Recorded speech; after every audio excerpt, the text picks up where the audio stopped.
Avant de démarrer, nous allons procéder à quelques vérifications techniques. Sur la droite de votre écran, vous devrez apercevoir un volet blanc avec un onglet chat. C'est ici que vous pouvez communiquer avec nous pendant toute la durée de la webconférence. Et pour ce faire, vous pouvez entrer votre message dans le rectangle en bas de votre écran et ensuite cliquer sur « Entrée ». Je vois qu'il y a déjà quelques personnes qui ont déjà entré. Donc, si vous voulez tester, vous pouvez dire « Bonjour d'Orléans ». C'est « Bonjour et d'où vous venez ». Voilà. Pendant cette webconférence, vous aurez l'occasion d'écouter et poser toutes vos questions au docteur Sylvie Glessner, qui est hématologue à l'Institut Curie, qui est à l'hôpital René Hupenin. Donc, elle se situe juste à côté de Laurent, donc au milieu. Voilà. Et ensuite, nous avons Laurent Cheneveil, qui est patient et tuteur sur ce module 3 du MOOC. Il se situe tout à droite sur votre écran. Et moi-même, Camille Baumann, qui coordonne le MOOC sur le myélome et qui va co-animer cette webconférence. Nous avons aussi Audrey Stalner, qui vous ne voyez pas. Elle gère tous les aspects techniques de cette webconférence. Quelques règles du jeu pour le bon fonctionnement de cette webconférence, notamment le fait que celle-ci n'est pas une consultation médicale personnalisée. Il s'agit ici simplement d'apporter un éclairage complémentaire en plus du MOOC. Donc, si vous voulez poser une question, elle doit porter sur le thème de cette webconférence et intéresser le plus grand nombre de personnes. J'aimerais aussi également vous demander de ne pas mentionner de nom de médecin dans le chat. Au menu de ce soir, nous avons tout d'abord une petite présentation de l'actualité de MOOC avec quelques chiffres de cette troisième session. Ensuite, nous écouterons l'intervention du docteur Sylvie Glessner ainsi que de Laurent Cheneveil qui va nous apporter également son point de vue non médical sur le thème de cette webconférence. Nous ferons ensuite un retour sur l'activité du module 3 du MOOC avec toujours Laurent, qui est tuteur de ce module 3, avant de conclure cette webconférence. J'espère que vous êtes prêts parce que nous allons commencer cette webconférence. Commençons tout de suite avec un petit point sur l'actualité de ce MOOC. Nous avons au total, durant cette troisième session, plus de 270 inscriptions en MOOC avec plus de 1200 commentaires, ce qui est vraiment énorme. Et vous avez vraiment tous participé et c'est vraiment génial. Voilà. Donc, bravo à tous. J'aimerais vous rappeler que le MOOC est ouvert jusqu'au 16 décembre inclus. Aujourd'hui, nous entamons la 8e semaine, si je ne me trompe pas.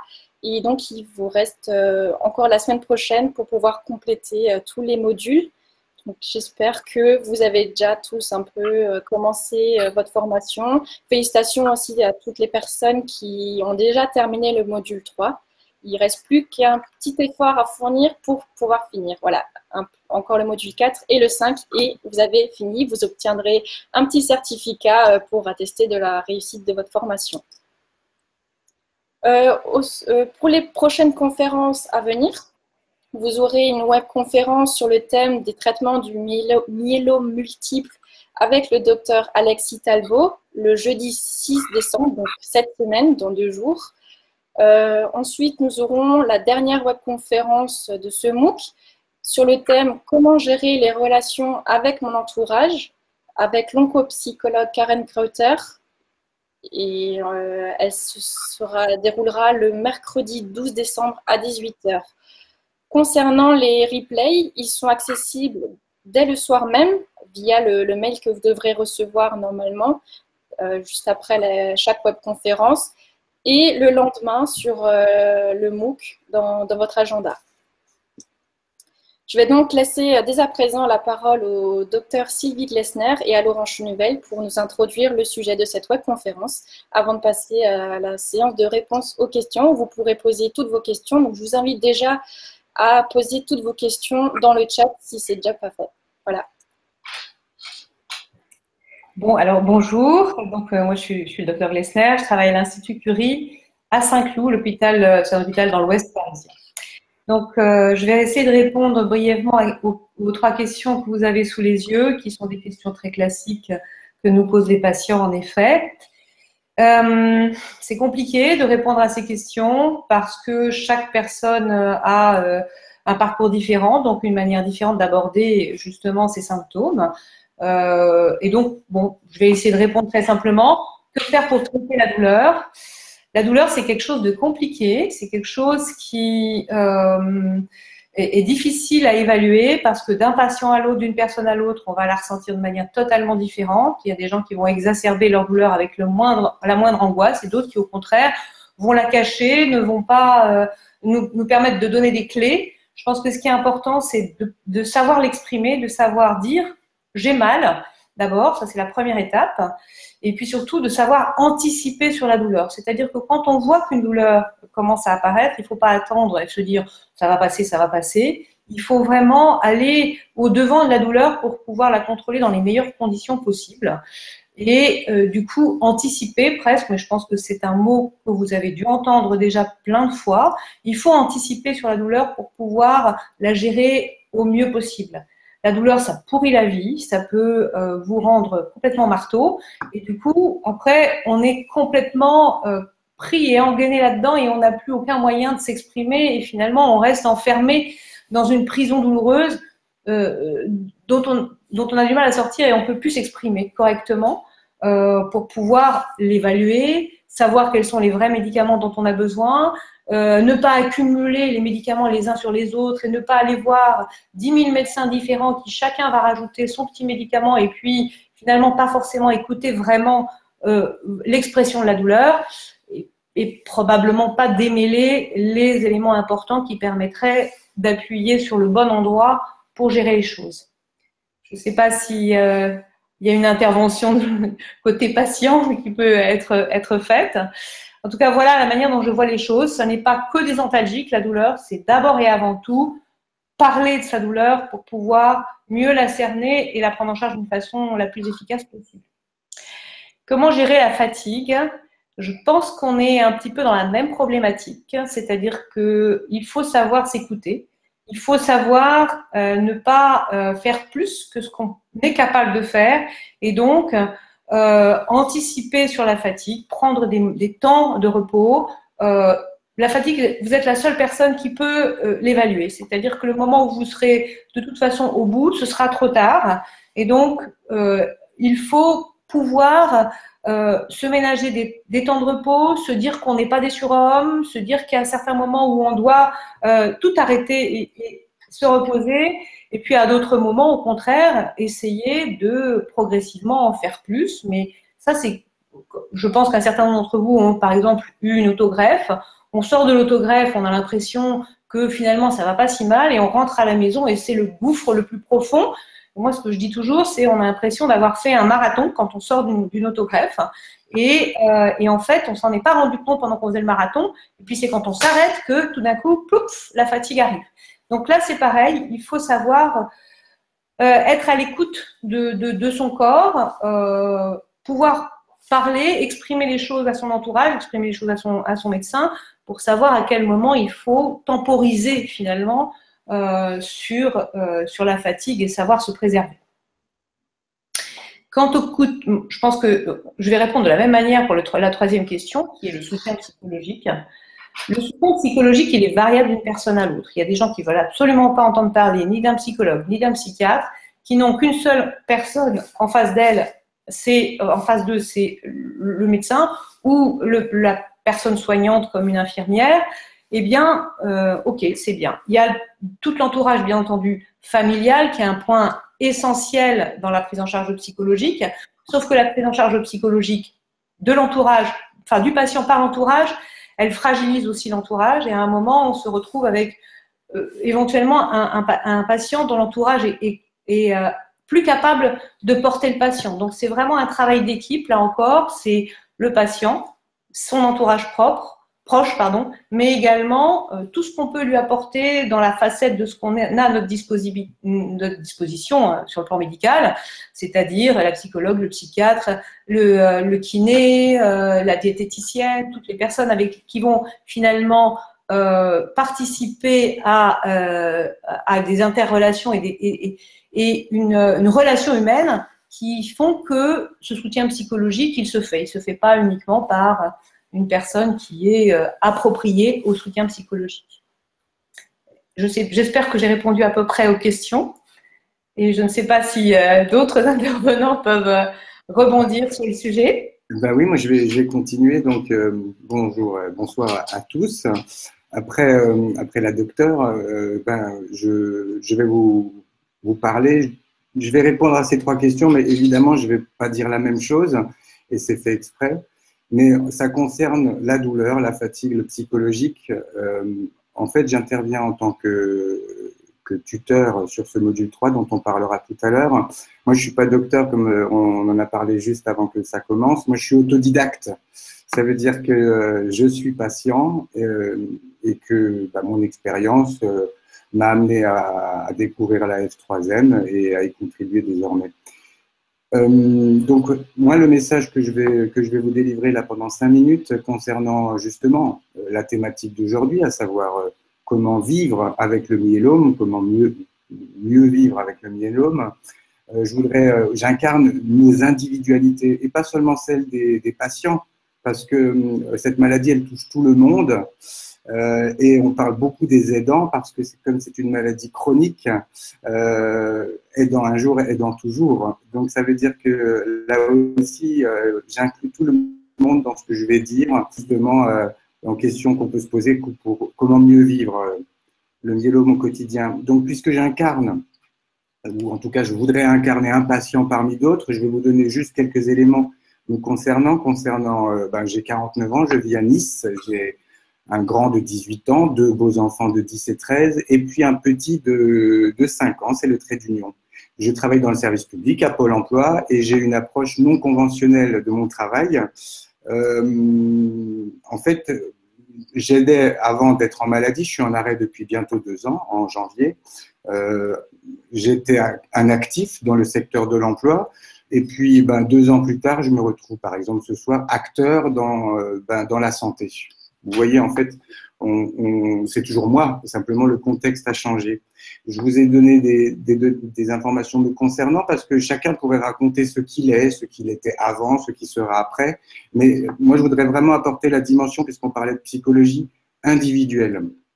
Alors, pour la maladie, en tant que patient, j'ai eu une amylose il y a 6 ans. Je vais faire court, hein. C'est une cousine germaine du myélome multiple. Et puis, après 3 ans et demi de rémission, j'ai eu une rechute sous la forme d'un myélome multiple que je trouve sévère. Le myélome multiple par rapport à l'amylose qu'on avait eu la chance avec les médecins de pouvoir éloigner. Voilà, j'ai eu 21 mois de chimio, du Revlimid pendant 1 an, une aplasie l'année dernière, et puis rechute malgré le Revlimid, donc 2e ligne, nouvelle ligne avec du pomalidomide pendant 6 mois. Et puis, j'ai demandé à baisser la chimio. Je devrais être en entretien, mais j'ai souhaité me refaire une santé, si je peux me permettre. L'idée, c'était simplement d'avoir de la force pour affronter ce qui va venir, sachant que là, je suis en rémission depuis 3 mois, ça tient bien. C'était pas ce que me disaient les médecins, qui eux se basent sur d'autres expériences et sur des nombres, mais moi, c'est comme ça que je l'ai senti, et j'ai pu le sentir au bout de quoi maintenant, au bout de 20 mois, au bout d'1 an et demi. Je connais, comme disait ma médecin, mieux ma maladie qu'elle peut la connaître, parce qu'elle connaît le myélome multiple, mais moi je connais le myélome multiple sur moi. Donc pour les médicaments, il y a tout un... Enfin bon, voilà, depuis 3 mois, j'ai plus de chimiothérapie, et puis les effets secondaires s'en vont, vite, moins vite, mais en tout cas je passe dans une autre phase qui est plutôt agréable, sachant qu'il y aura une rechute. Donc, comment vivre le myélome au quotidien? Moi, ce que je vais vous dire rapidement, c'est que ce qui m'intéresse qu'on échange ensemble, que ça suscite chez vous, c'est tout ce qui est d'ordre social, psychologique et philosophique. Parce que sinon, dans les faits, chacun aura des choses aussi importantes et intéressantes à raconter. Moi, je voudrais juste qu'on prenne un petit peu de hauteur ou de recul. Non, le recul, ça suffit. On va prendre de la hauteur. Donc, vivre mieux le myélome, moi j'aurais envie de dire vivre mieux avec les autres quand on a un myélome. Parce qu'en fait, il s'agit de ça. Alors, je voudrais vous sensibiliser, c'est pour ça que j'ai une petite approche non conventionnelle rapidement. Ça va être en 3 points. Hein. Le premier point, c'est le myélome multiple, ça nous renvoie à nous allons tous mourir, surtout moi. Et ça, c'est une question qui s'impose quand on nous annonce la maladie ou quand on la pressent. Donc, les traitements, les contrôles, le suivi, vivre avec le myélome multiple, c'est naître à nouveau. On se retrouve, c'est comme si on naissait avec l'âge qu'on a déjà. C'est très singulier. Je ne sais pas, peut-être que la neuroscience l'expliquera prochainement, le prouvera, mais on se met dans des mécanismes, peut-être de ceux qui étaient les nôtres quand on est né, on ne savait pas marcher, pas parler, on ne savait rien faire, mais on était protégé par un entourage, nos parents ou les proches. Et moi, j'ai vraiment ressenti ça de cette façon-là. C'est-à-dire, on renaît, ou on renaît dans des circonstances terribles. Déjà, on a notre vie bien entamée, très entamée pour beaucoup d'entre nous. Et puis, en même temps, on ne sait plus rien faire. Sans parler du fait que les médicaments qui me soignent et qui m'aident à être là me font mal. Donc, c'est là aussi très spécial. Je pense pas à tous les médicaments, mais en tout cas, tout le monde ici aura connaissance de la douleur que peuvent provoquer malheureusement les traitements, tandis qu'ils nous font du bien. Donc, quand on était enfant, on pouvait compter sur plein de choses, mais sur qui on peut compter dans ces cas-là? Alors, c'est ça les questions qui se posent à nous. Et comment le dire? On insistait sur avoir les mots, même si ce n'est pas les bons mots, mais ça permet à l'autre de mieux se figurer ce qu'on ressent. Comment communiquer? Donc, la question, en fait, on le voit dans le MOOC et son succès, ou en tout cas l'intérêt pour ceux qui participent, c'est que finalement, dans cette grande solitude, cette grande détresse, ces grandes douleurs, eh ben, peut-être on a besoin et on ignore qu'il y en a d'autres qui ont eu ça.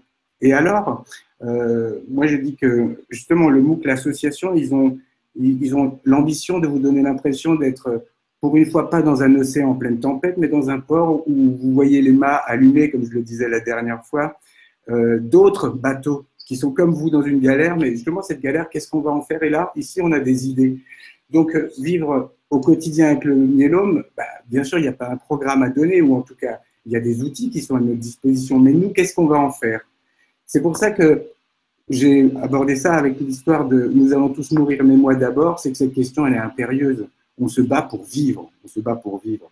Et ça, c'est un choc parce que d'abord, il y a le temps de la sidération, et puis après, il y a le temps de l'échange avec les autres. Et qu'est-ce que vont faire les autres? Qu'ont fait les autres? Qui tous ne sont pas remarquables, parce que nous, on n'a pas le choix, mais les autres ont le choix de leur réaction. Et ça aussi, il faut composer alors qu'on n'est pas au meilleur de sa forme. Donc, partisan d'être optimiste, on parle d'expirer alors qu'en fait, il s'agirait plutôt de savoir dire tout ce que ça nous inspire et respirer. Donc, de toute façon, on ne sera plus celui qu'on était avant. Ça, c'est encore un autre aspect. Parce que ce qu'il faut voir, c'est que dans l'épreuve, on voit tout ce qu'on perd, mais on ne voit pas tout ce qu'on a fait. Par exemple, on est des héros, chacun. On le sait, soi, mais comment le dire aux autres? Est-ce qu'ils le voient? Et en fait, notre cerveau doit s'adapter. Et pour s'adapter, il faut qu'il ait d'autres façons de considérer les choses. Et avec qui en parler? Avec des gens qui, eux, n'ont pas ce problème, qui vont craindre le problème qu'on a.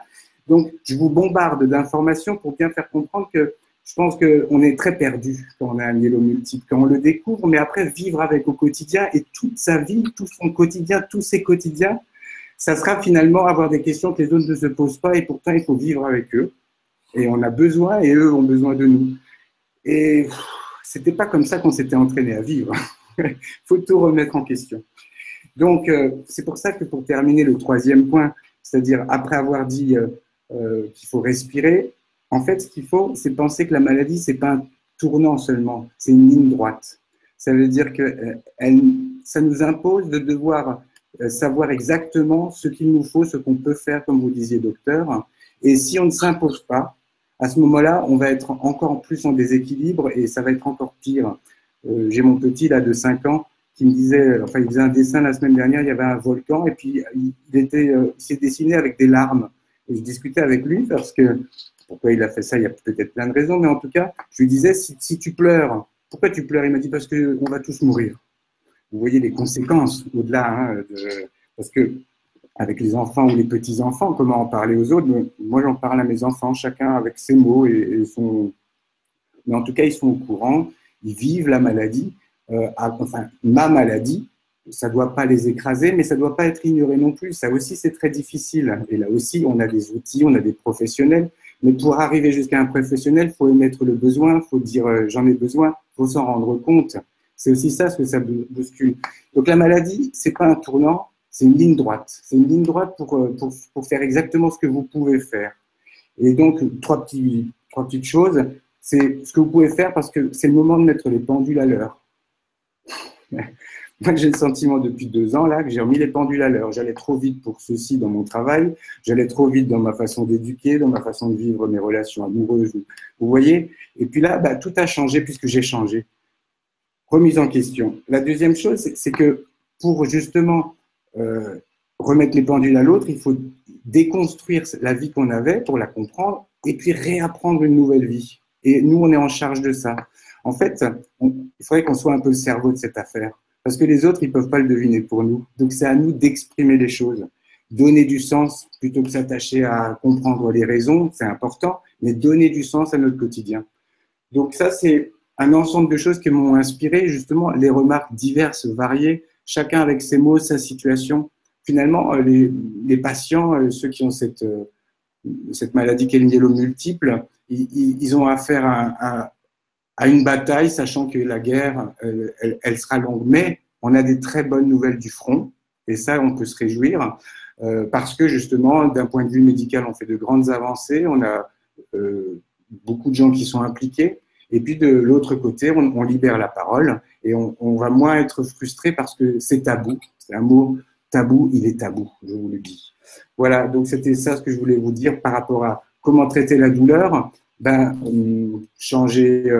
Changer la façon de voir les choses. C'est une épreuve, on disait, pour les religieux. Comment gérer la fatigue? Ma foi, on n'a plus 20 ans, donc on adapte le curseur, c'est un peu brutal. Et après, on a la chance de pouvoir aller mieux aussi, il ne faut pas l'oublier. Donc, l'importance du psychologique, parce que c'est nous qui pourrons. Hein. Voilà, c'est ce que je voulais vous dire pour mon intervention. Docteur, qu'est-ce que vous dites? J'ai pas d'écho en face, je vous vois, alors je vous demande à vous. Non, alors, je suis très impressionnée par ce que vous venez de dire. Et oui, c'est vrai que l'annonce diagnostique d'une telle maladie, c'est vraiment un tel bouleversement qu'il y a un avant et un après. Ça, on le sent, mais la manière dont vous l'avez exprimé est assez impressionnante parce que, voilà, je viens de le recevoir en pleine figure. Pourtant, je le reçois en pleine figure très souvent. Hein. Non, mais justement, là, on est professionnel, là. On en parle. Non, on n'est pas professionnel. Non, justement, on n'est pas professionnel. Oui, non, mais justement, là, j'entends quelque chose que je n'entends pas d'habitude. Et pourtant, c'est pas faute de dire aux personnes. Ce matin, j'ai fait un diagnostic, j'ai fait une consultation d'annonce pour un nouveau patient, une patiente atteinte de myélome avec son mari. Et ça a duré 1h30 et je les avais déjà vus parce elle venait d'être opérée. Et en fait, ce que vous êtes en train de me décrire, cette cassure-là, on la voyait dans leur regard, on la voyait dans leur incompréhension de tout ce que je pouvais raconter, qui n'avait plus rien à voir avec tout ce qu'ils étaient capables de gérer, voilà. C'était un domaine nouveau pour eux, et ils le disaient clairement, c'est nouveau, il va falloir qu'on s'y fasse, il va falloir qu'on… Voilà. Et en fait, en effet, on ne se rend pas compte quand on est technicien de cette prise en charge de cette maladie, à quel point c'est un bouleversement. Et pourtant, on le sait, mais l'entendre de l'autre côté, c'est pas forcément quelque chose qu'on entend tous les jours, en fait. Non, mais parce que c'est le contexte qui le permet. J'ai un ami qui est pilote et il était avec sa femme qui avait 25 ans, elle venait d'être pilote elle aussi, des gros avions là. Et on a mangé ensemble, je lui ai demandé à la jeune qui avait 25 ans, hein, jeune, je lui ai demandé, mais est-ce que tu te rends compte que derrière il y a 300 personnes quand tu décolles? Ça te met la pression? Elle m'a dit pas du tout, je fais les gestes qu'il faut que je fasse parce qu'elle fait bien son travail ainsi, parce qu'elle ne peut pas être dans l'émotion. Il y a un moment pour tout. Et d'ailleurs, s'il y a un moment pour vous pour le dire, il y a aussi un moment pour l'accepter. La sidération, c'est le choc de l'annonce, c'est ce qui est abordé justement dans ce module en particulier, évidemment. Mais vous faites ce boulot que tout le monde est impressionné par votre travail de dire aux gens ce qu'ils ont, sachant que, qui nous dit des choses comme ça? Et vous savez qu'il en faut de l'énergie, même si on a le masque, ça vous touche forcément. Et après, c'est des petites graines. Oui. Je pense que vous avez raison, il est important que le docteur et que les soignants d'une manière générale gardent ce niveau de technicité qui leur permet de faire la part et de donner ce qui est vraiment important au moment où ça l'est, c'est-à-dire faire un choix dans les traitements, rester objectif de manière à pouvoir être le plus efficace possible pour le long terme d'une part, mais également sans méconnaître que le court terme, c'est aussi important si on veut que le long terme existe. C'est-à-dire… En fait, c'est comme l'argent, c'est une évidence. Vous voyez? Et donc, c'est vrai que ce que vous entendez de l'autre côté, ce qui peut se dire quand on réussit à le dire, c'est important aussi parce qu'en effet, il y a des priorités quand c'est la guerre. Mais puisqu'on parle du quotidien et puisque notre maladie, elle fera partie de notre quotidien jusqu'à preuve du contraire, tous ces aspects-là, ils constituent encore un autre travail parce qu'il y a l'annonce, mais après il y a le suivi. Moi, j'étais à l'hôpital hier, sans donner d'exemple, mais c'était violent parce que par rapport à tout ce que je viens d'évoquer là, j'avais des gens qui effectivement, j'étais en train de faire mon contrôle technique, si vous voulez. Alors que moi, je suis dans une phase de grande fragilité. C'est après les traitements quand on n'a plus le filet. Et donc, vous ne pouvez pas tout faire. Mais c'est à nous, à ce moment-là, puisqu'on a plus de force, d'aller chercher les autres, mais surtout d'aller leur dire ce dont on a besoin. Parce qu'ils ont fait de leur mieux. Et ça a déjà fatigué tout le monde. Maintenant, dans cette phase, là aussi, il y a du travail à faire. Mais qui peut en parler? Voilà. Mais en parler. Oui. Alors, on est sur les questions. C'est un message vraiment touchant. Tout Laurent, merci pour ce message vraiment très prenant. Donc, on va peut-être avancer sur le MOOC, qu'on puisse encore avoir le temps de répondre à toutes les questions des participants de cette webconférence. Nous allons aborder le premier thème qui concerne la relation entre malades et soignants. Et la première question qui se pose sur le MOOC, c'est est-ce qu'il faut se faire accompagner en consultation? Moi, je crois que c'est essentiel, en fait. Il faut se faire accompagner en consultation et j'ai même parfois la chance, moi aussi, d'être accompagnée en consultation par une de mes secrétaires. Et c'est tout aussi important d'un côté que de l'autre. C'est-à-dire que, alors, j'aime pas quand il y a 3 ou 4 personnes. Quand il y a 2 personnes, c'est important, éventuellement une troisième. Mais quand il y a 2 personnes, elles sont toutes les deux à l'écoute des informations et elles vont pas recevoir les mêmes informations. Et après, elles vont pouvoir les croiser. Elles seront tout aussi noyées l'une que l'autre, mais probablement le patient peut-être un peu plus. Même si je pense que l'entourage est autant sidéré par la consultation d'annonce, d'une part, particulièrement pour la consultation d'annonce. Après, je pense que c'est tout aussi important qu'il y ait toujours quelqu'un qui vienne parce qu'il y a tout ce qui est dit par le patient, non dit par le patient, ressenti par la famille ou l'entourage. L'entourage va dire des choses que le patient finalement n'aura pas vues comme priorité et inversement. Et ça, je pense que c'est important. C'est important que tout ça, ça rentre dans le dialogue pour que justement, il puisse y avoir vraiment qu'on puisse toucher à l'essentiel de ce qui est important sur le plan médical et sur le plan non médical dans la prise en charge. Donc, voilà. Je ne sais pas s'il faut réagir à ça. Je ne sais pas si d'autres personnes, enfin, si vous voulez réagir tout de suite ou bien plus tard. Bon, je continue les questions et puis on réagit après. C'est comme vous voulez. En fait, on peut passer les questions. C'est vrai que comme on n'a pas de retour, il y a des questions qui passent sur la droite aussi. Notamment, il y avait quelqu'un qui disait on n'a pas de renseignements pratiques. Alors, vous allez sur la fatigue notamment. Alors là aussi, en 1 heure, avec tout ce qu'on voulait aborder aujourd'hui, il y a le MOOC qui est là avec des commentaires ou il y a le MOOC qui est là pour donner des réponses. Après, pratique, si on veut des remèdes individuels, ça marchera pour les uns, pas pour les autres. Donc, on ne peut pas se lancer dans la réponse individuelle, malheureusement. Et donc, désolé, en tout cas, sur les questions qu'on a recensées, c'est celles qui viennent du MOOC et vous pouvez poser les vôtres sur le chat. Donc, en attendant d'avoir des questions auxquelles on pourrait répondre l'un ou l'autre, effectivement, répondez certainement à celles qui sont issues du MOOC, je dirais. D'accord. C'est vrai que l'entourage, là, je vois la dernière réflexion du chat, là, qui est en effet quelque chose d'important, c'est l'entourage ne croit pas qu'on est aussi gravement malade. Et c'est un fait que l'entourage a des fois du mal à se rendre compte de la gravité de la maladie, mais des fois, c'est l'inverse, c'est-à-dire qu'une personne qui n'est pas là va se faire tout un film sur la maladie. Après, je pense que, en effet, la présence de deux personnes dans une même consultation, ça permet aussi de relativiser la prise en charge pour avoir aussi un côté un peu plus technique qui permet un vrai dialogue entre deux personnes une fois que la consultation est terminée, une fois qu'on n'est plus dans le milieu médical et que finalement on a reçu la même information, peut-être un peu différemment. C'est aussi l'intérêt des journées de la F3M, c'est de donner beaucoup d'informations d'un seul coup, qui sont des informations souvent très techniques. Donc, en effet, si on doit gérer la douleur ou la fatigue, elle ne pourra pas être gérée sur une relation, enfin, sur une discussion comme la nôtre, hein, et chaque personne est individuelle. Mais de toute façon, je rebondis sur ce que vous dites, sur l'annonce ou les consultations plus généralement. Évidemment, quand on est en souffrance, dans la douleur et dans la fatigue, on va entendre les mots, mais ça ne sera pas les mêmes pour peu qu'on soit aussi déprimé, parce que ça arrive et ça fait partie des moments difficiles. Hein.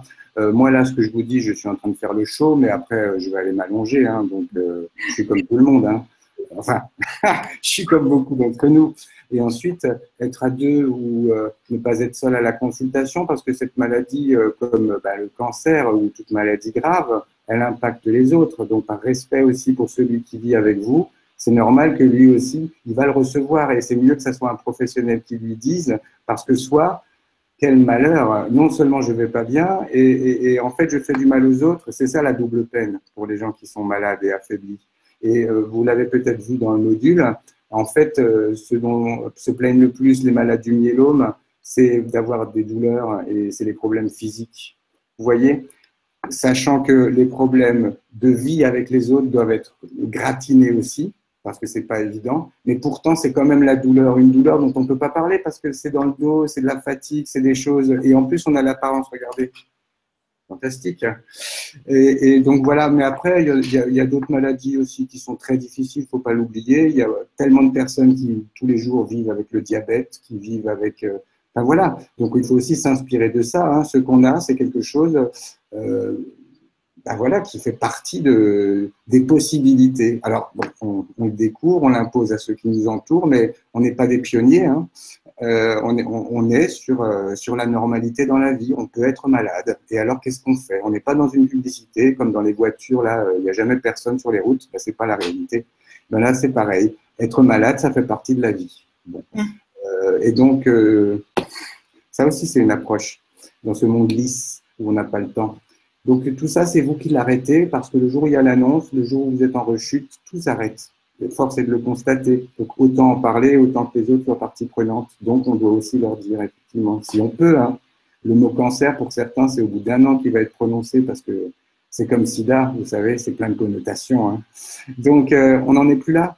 Et c'est ça qu'il faut se dire. Et si ce n'est pas vrai, parce que c'est un problème générationnel ou culturel, les jeunes en sont là. Les moins jeunes que vous, certainement, eux, sont pas dans les mêmes peurs. Et eux, ils sont capables d'entendre des choses que nous, on n'aurait pas été capables d'entendre. Donc là aussi, il ne faut pas se priver. Après, on peut respecter l'impossibilité de parler, mais les autres ont besoin de parler. Il ne faut pas qu'on l'oublie. C'est encore quelque chose qui n'est pas concret, désolé. Hein. Moi, je voudrais juste, parce que dans les questions, là, il y en a une qui me paraît très importante, enfin, elles sont toutes importantes. Hein. Il y a une chose qui est importante, c'est quels documents remettre lors de la consultation d'annonce. Et là encore, ça c'est quelque chose qui, enfin, c'est comme tout, c'est-à-dire c'est de l'individuel. Si on vous donne une série de documents simplement en se disant bon ça y est, on a remis tous les documents, puis voilà, c'est bon, on a fait notre part du travail.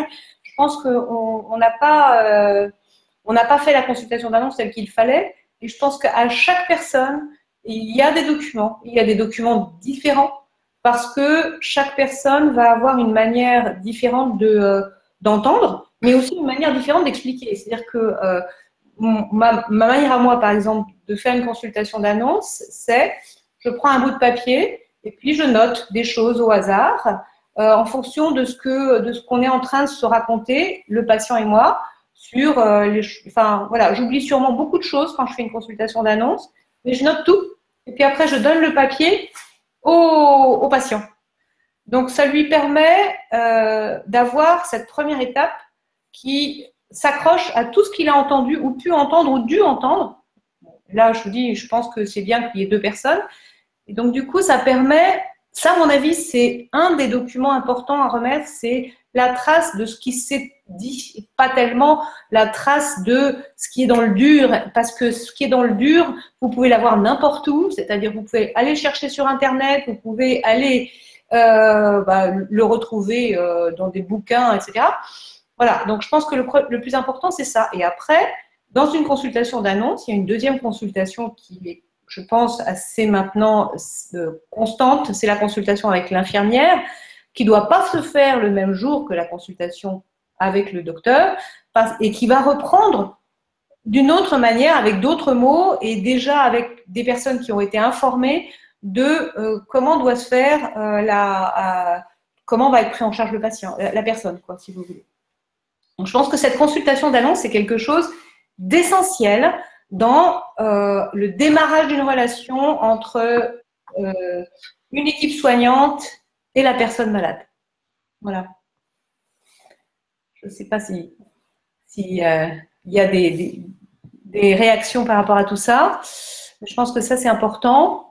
Et après, voilà, vérifier. Alors, nous, on est toujours sidérés. Enfin, nous, quand on est du côté soignant, on est toujours sidérés par les informations données sont-elles comprises ou assimilées? Non, quasiment jamais. Mais parce qu'on se rend compte qu'on a noyé les gens d'informations. Et donc, du coup, forcément, on perd ses repères quand on vous parle de tout ce qui va vous arriver. Et en effet, comme on est déjà complètement perdu, je pense qu'on vous noie au départ. Et puis, les choses reviennent au fur et à mesure. Et je pense qu'on arrive, en fait, le myélome est une maladie suffisamment chronique pour que ce compagnonnage entre le patient et les équipes soignantes, la famille et les équipes soignantes, se fasse au fur et à mesure de la prise en charge. Donc, je pense que c'est très important. Alors, je ne sais pas si vous avez des remarques. Jamais eu de consultation d'annonce. Voilà. En fait, je pense que jamais eu de consultation d'annonce, je vois le chat à côté.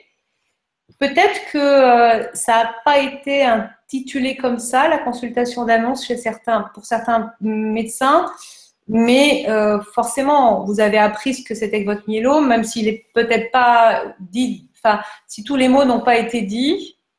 Néanmoins, je pense que tout le monde a une consultation d'annonce. Elle est plus ou moins évidente, elle est plus ou moins efficace, mais vous avez appris que vous étiez malade. Ce n'était pas forcément la bonne manière, mais vous avez appris. En tout cas, on le voit dans les réactions, et puis on va peut-être arriver à la suite, parce que je vois qu'il reste 10 minutes. Bien sûr, c'est personnel. Il y a des réactions qui disaient attention à ne pas généraliser. Les médecins généralisent, ils sont obligés pour traiter l'ensemble. Là, moi, quand j'interviens, je parle de mon expérience pour incarner, comme je l'ai dit, c'est ce que je ne fais pas d'habitude, c'est-à-dire de parler de mon cas. Mais concrètement, je suis un visage parmi d'autres. Et donc, la généralisation, bien sûr, elle n'est pas possible pour vous, mais elle permet de discuter. Donc, c'est important parce que vous le voyez, toutes les questions qui sont posées, je vois, on parle de, vous êtes en attente, certains viennent en disant, ben voilà, qu'est-ce que je peux faire concrètement parce que j'ai une fracture qui… On ne va pas répondre individuellement. Le propos de la réunion, justement, c'est de donner des pistes de compréhension. Et après, individuellement, c'est à chacun de faire le travail. Mais ne soyez pas déçus si vous n'avez pas la réponse à la question que vous avez posée aujourd'hui. En tout cas, pas trop déçus. Parce que le propos, c'est de vous donner des éléments de compréhension de dans quoi on est pour être aidé. Donc, c'est difficile de répondre à 59 personnes qui chacune aurait plein de questions. Donc, c'est vrai que ça reste très général. Mais en tout cas, vous avez l'état d'esprit, un état d'esprit, celui de la docteure, ou un état d'esprit, celui du patient que je suis. Et je pense que chacun pourra y trouver des choses qui résonnent, qui sont différentes, qui, ah, j'aurais bien voulu, ou au contraire, ah, bah, quelle chance. En tout cas, vous voyez, on met des visages. C'est important. On va peut-être passer à la suite, juste qu'on puisse encore avoir le temps d'aborder le dernier thème qui est vivre avec la maladie, qu'on puisse encore conclure ensuite à la fin. Donc, docteur, comment est-ce que l'on peut adapter son rythme de vie au quotidien? Ah, bah là encore, c'est comme tous les sujets, c'est quelque chose d'extrêmement individuel. Donc, adapter son rythme de vie, c'est d'abord savoir s'écouter, enfin, et écouter ses limites. Ça, c'est la première chose. Donc, si on parle de l'exercice physique par lui-même, eh ben, il y a des gens qui vont pouvoir marcher, bouger. Il y en a d'autres qui seront limités dans leur mouvement parce que les douleurs sont trop importantes. Ça dépend des moments. Si on a eu un tassement de vertèbres, une cimentoplastie, puis que ça va mieux, donc, au contraire, on a le tassement de vertèbres qu'on est cloué au lit. De toute façon, ce sera quelque chose qui va vraiment dépendre d'une personne à l'autre. Après, il y a la fragilité individuelle, c'est-à-dire qu'on sait que certaines lésions osseuses sont à haut risque, donc on ne peut pas se permettre de faire n'importe quel sport aux patients atteints de myélome particulièrement, puisque ça touche en priorité l'os et donc le risque fracturaire. Donc voilà, ce sera vraiment de l'exercice physique adapté à chaque patient, moyennant quoi il est bien reconnu dans de nombreuses études que l'exercice physique fait partie intégrante de la thérapie des patients quand elle peut être réalisée, y compris dans les chambres d'isolement où on peut voir dans certains centres qui ont la chance d'avoir la possibilité d'avoir des coachs, des accompagnements sportifs ou au moins les kinés qui viennent à l'intérieur. Et en dehors de l'hospitalisation, l'exercice physique reste quelque chose d'important. Je pense que quand on fait des prescriptions, par exemple, de kiné, il y a beaucoup de gens qui finalement ne font pas de kiné mais des massages. Bon voilà, c'est vraiment une question de confort de vie. Il faut être dans le confort et ça fait partie du confort de se faire prendre en charge aussi pour ce côté physique. L'hygiène de vie, elle va un petit peu avec. Après, l'hygiène de vie, elle est là encore individuelle. Il y a des gens qui se sentent bien s'ils sortent tous les jours. Il y a des, enfin bon, c'est une extrême. Il y a des gens qui aiment bien voir du monde. Il y a d'autres gens qui préfèrent rester dans leur coin. Je pense que ça aussi, c'est du domaine de l'individuel, c'est-à-dire que il faut avoir une hygiène de vie, notamment alimentaire, et ne pas manger n'importe quoi, mais je pense qu'il y a des conseils qui peuvent être apportés par les diététiciennes, par exemple, sur éviter les aliments à risque, infectieux notamment. Voilà, un certain nombre de choses qui peuvent être importantes sur le plan de la maladie elle-même, sur le plan des effets secondaires de la maladie. Donc l'alimentation, elle va être aussi étroitement adaptée aux toxicités des médicaments. Je pense particulièrement au Revlimid qui entraîne des diarrhées chez beaucoup de patients, qui est souvent très mal toléré, qui est un enfer pour tout le monde. Donc ça, c'est vraiment… Voilà. Et l'alimentation, elle va s'adapter à ça. Elle va s'adapter à la période où vous avez été en situation d'isolement, donc fragile, donc à risque infectieux. Et donc, à chaque étape, son alimentation, on va dire.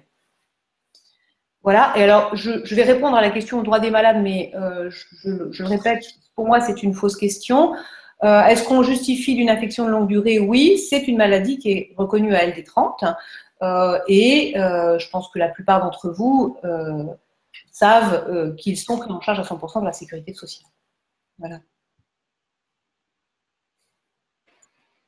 Merci pour toutes ces informations. J'aimerais juste rebondir concernant une question que j'avais vue passer dans le chat qui concernait la prise en charge financière de la psychologue quand il s'agit d'une consultation externe à l'hôpital.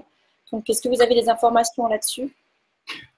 Moi, je peux répondre à titre personnel. Oui, si vous avez une bonne complémentaire, bienvenue en 2018. Sinon, effectivement, le médecin pourra quand même suggérer des psychologues psychiatres. Donc là, on est dans le cadre des remboursements de la sécurité sociale.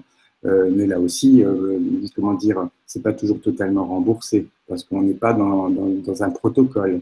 On est dans des démarches individuelles parce que, est-ce que c'est certain que c'est opportun? Quel est le contact que vous avez? De toute façon, trouver, par exemple, les psys, c'est une démarche. Hein, c'est pas parce qu'on va vous donner une adresse et qu'on vous le rembourse que ça sera la bonne rencontre. Au contraire. Est-ce que vous êtes prêt? Est-ce que vous avez des possibilités différentes? Mais c'est vrai que naturellement, il faut demander à l'hôpital qui va vous donner des docteurs qui sont psychologues. Et à ce titre-là, il y a des remboursements. Après, le reste, c'est du luxe. On appelle ça du luxe. Mais dans le luxe, il y a les voitures, il y a avoir une maison, une piscine. On peut bien avoir un psychologue dans cette partie-là de sa vie, non?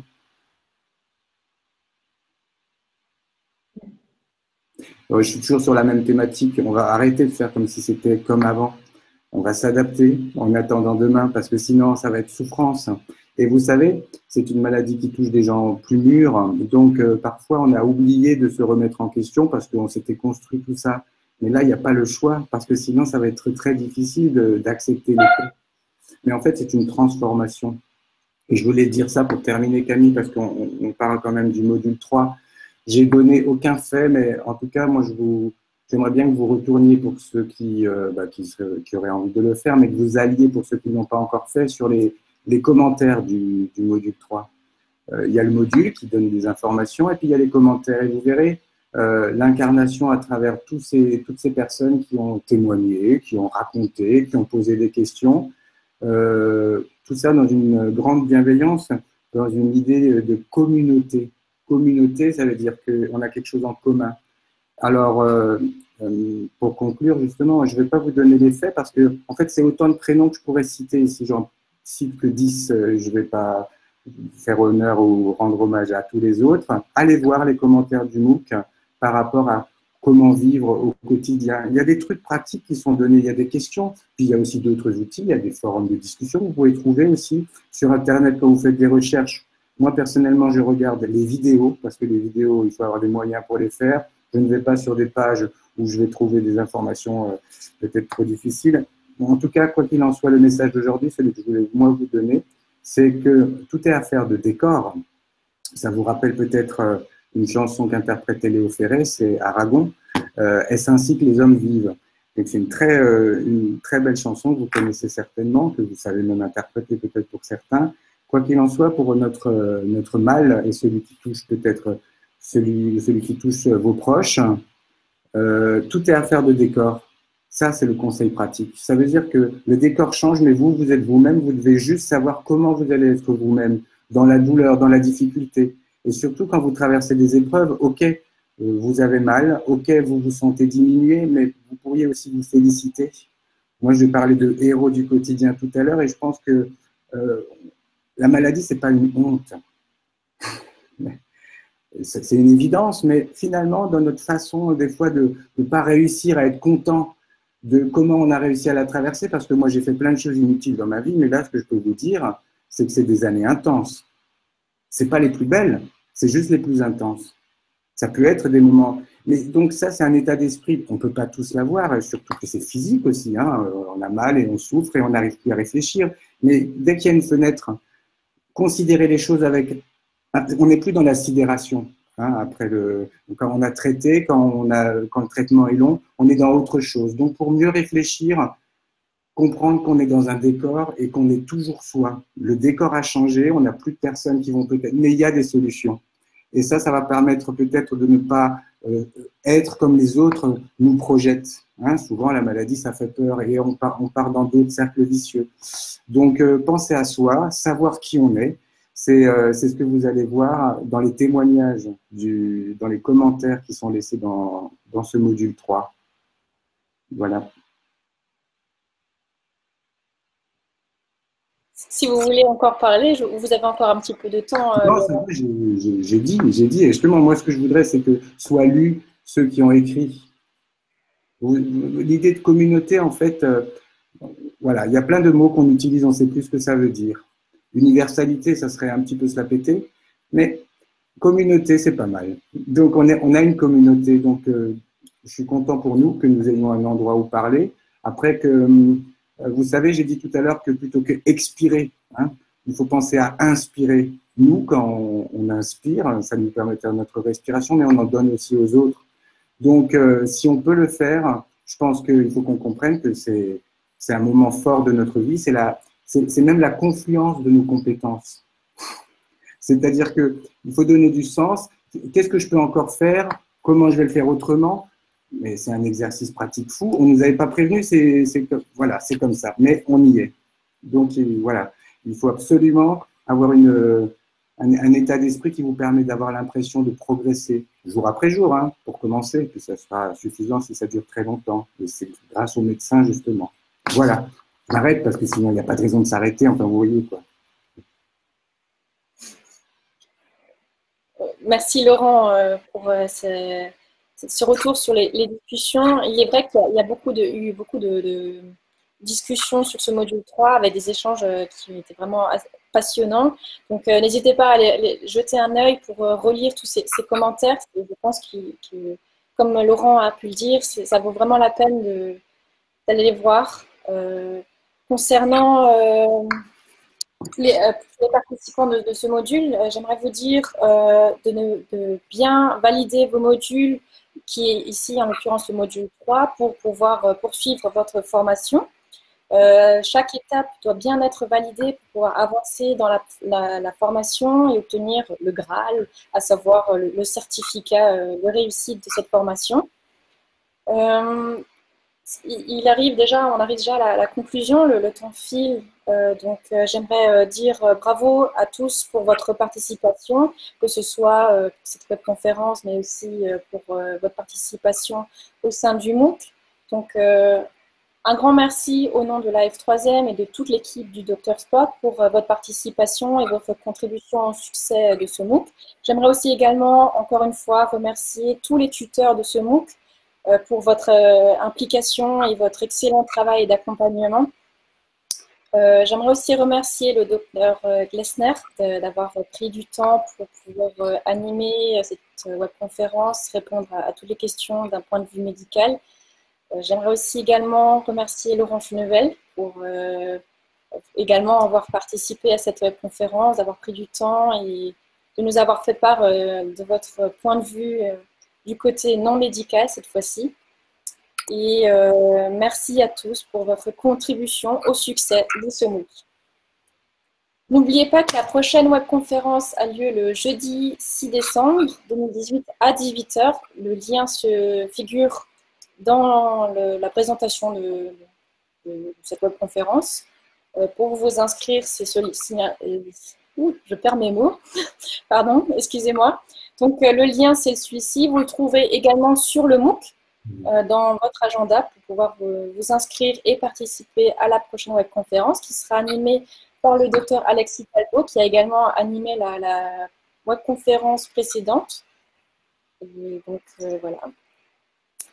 Ah oui, j'ai oublié, pardon, excusez-moi, je ne sais pas si j'avais parlé du replay, mais n'oubliez pas que le replay, il est disponible dès ce soir via le mail que vous allez devoir recevoir normalement si tout se passe bien. Et aussi également disponible dans votre agenda dès demain matin. J'espère que cette webconférence vous a tous plu. Excusez-nous encore de ne pas avoir pu répondre à toutes les questions, parce que voilà, on a un temps donné. On doit aussi respecter le thème de cette webconférence. Si vous avez des questions sur d'autres thèmes, n'hésitez pas à les poser dans les autres webconférences. Et puis, voilà, c'est sur ces derniers mots que nous nous quittons avec Léonard Nimoy, alias Monsieur Spock. Et n'oubliez surtout pas que vous n'êtes pas tout seul, c'est ensemble que nous avançons. Voilà. Donc, moi, je vous dis au revoir. Voilà. Au revoir. Au revoir à tous. Bonne soirée. Au revoir. Bonne soirée.